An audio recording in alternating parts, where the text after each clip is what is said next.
Hello and welcome back to Vintage Gaming Memories. If this is your first visit, I appreciate you making time to watch, and hopefully you'll subscribe to help support this channel and get the notifications of the latest videos I'll be uploading. For those returning, thank you for your continued interest and support. This video is an unboxing and overview of an item I purchased on eBay about a week ago from the date of this video being published. So I guess I might as well hold off on telling you what it is, and let me just do a quick unboxing, and then you'll see it as I get closer. So here we go.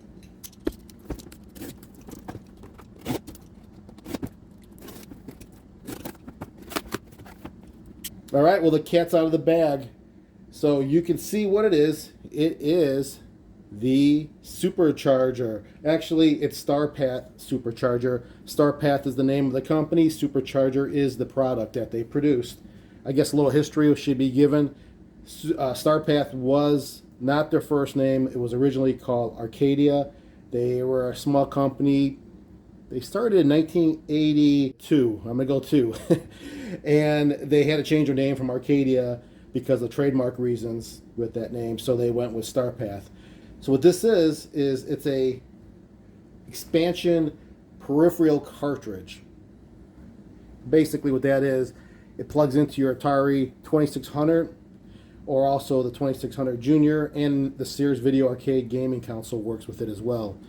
And what it does, it allows you to utilize a method of getting games loaded that have more RAM, which means more programming, more better quality of an output or quality of a game that was produced by the developer.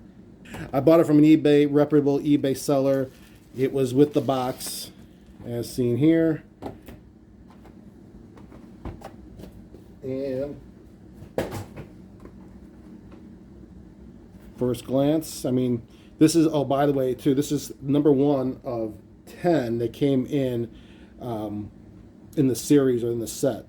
Now, there was, the first one came with the actual Supercharger peripheral, and the other one just came with the game cassettes. So these are cassettes that are being loaded through the Supercharger in order for it to run. Box is in decent to good condition. I was expecting that. I was not surprised. Let's just go take a, well, you know what? Let's read the back here. It's kind of cool to see this. This is how the setup is really done. You got the Supercharger there. You plug it into the cartridge slot of your console, and then there's a little cable that actually plugs in to your, I guess you could call it your earpiece or your earphone jack or your headset jack of your cassette player. So what that really means is you're going to be loading games through the cassette player into the cartridge through the sound. Now, going back to the Atari 410 days of loading games through your cartridge or through your cassette player and having to listen to that sound and wait for half an hour or longer for a game to hopefully load with no errors. Very similar to that, but for the 2600.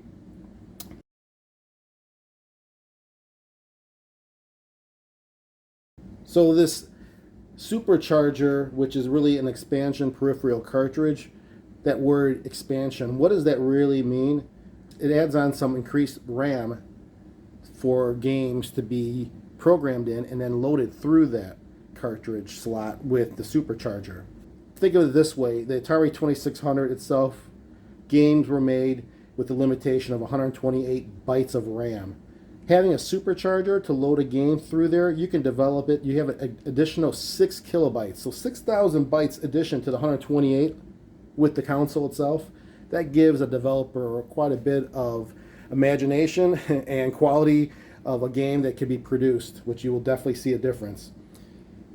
So this came out in August of 1982 for a price of $69.95. Let's call it $70. That's quite a chunk of change for something. This was the first of the series of 10 games in boxes. As you can see here, Phaser Patrol. First 10 came in boxes. There was 2 others that were created that were not in a box. They were mail ordered only, so you'd get them, you know, without the fancy looking box and graphics and so forth on the presentation itself. But those were the original. There was 12. Later in, I think it was 1995, mid 90s, let's just call it mid 90s, there was the ability to actually get a lot more games not using a cassette to load them. And they came in an MP3 format on a CD, and you would play it through a CD to load it in. And that was that Stella Gets a New Brain. Now, I have that as an MP3 to load and show you later, perhaps on another video, because I don't think I'll have this connected with it. This will be just mostly an unboxing and kind of showing you what this hardware can do and how it looks. Well, let's take a look now and see how this looks inside.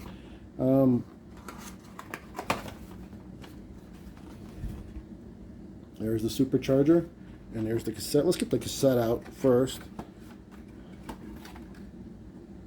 Almost like a music, it's like Journey, makes you think of that. So here is the cassette in its casing.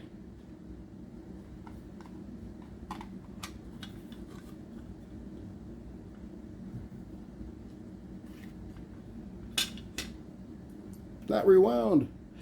Well, we'll make sure this thing works, but I won't be loading it when I do demo this. This will be through the CD. Well, actually through the Stella Gets a New Brain MP3s that I have, and I'll be loading it that way. That's the back side. All right, and here is the piece of hardware itself.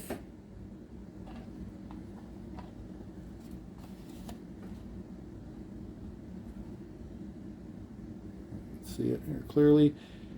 Very good condition. No peels.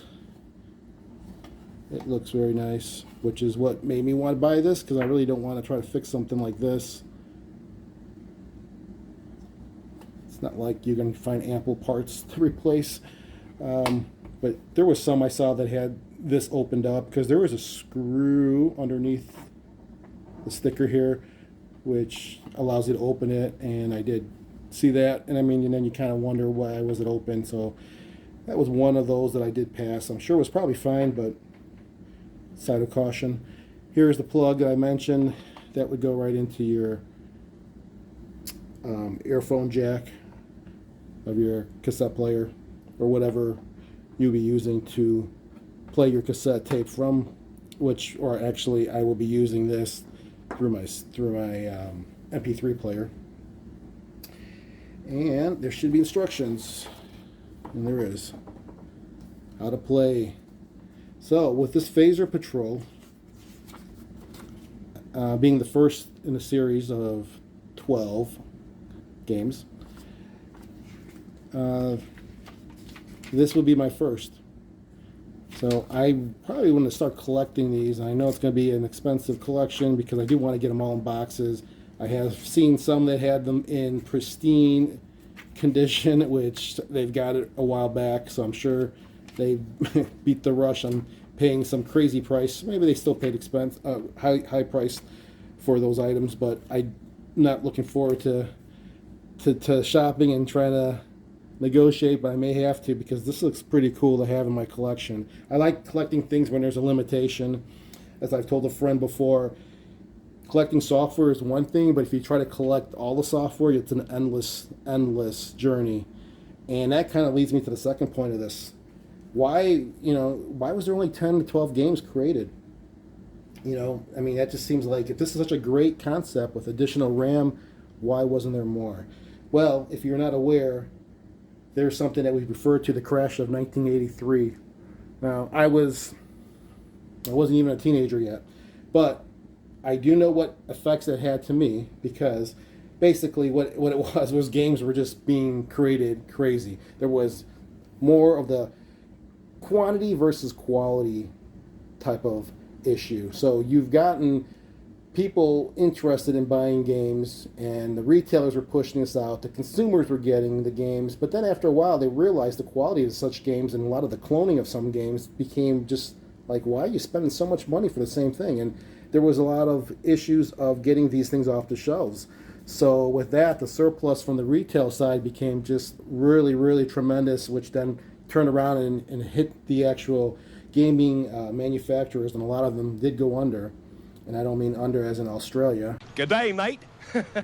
So that impacted, again, the 83 time frame. This came out in 82. Well, there you go. You only had about a year to enjoy this until it got sprung back up in the mid 90s with the release that I just mentioned, with the Stella Gets a New Brain CD. So unfortunately, timing wasn't in its favor for when this came out. However, that's why this is rare, and we can still relive it by trying to load this up today and enjoy it. All right, well, that's about it for this video. It's a short one. I just really wanted to show you the unboxing and seeing what this item is, a little bit of the history of it, and get you prepared to seeing what it looks like when I load this through the MP3 files, and we can see the quality of the games. There was, I think I have a list of them here. Yeah, the 10 games that came out. I can give you the names of them. I'll list them also in the comments or in the description itself. Some of these games are selling off on eBay, you know, $25 to $30, depending upon which one of those titles I just mentioned. Then there were some for $300 with the box itself. Some sold recently about $200 with the complete in-box type of setup. And I even seen some for $700 or best offer, and I think that might have been the Frogger one. But it's, you know, if you can get it, go for it, you know, if the demand is out there. I will try to hopefully start a collection before the next video comes out, and we can show you more of this and then play a couple of the games through the Stella side of it. So until then, I thank you all for watching. Again, please subscribe below to help me grow this channel with more vintage gaming content.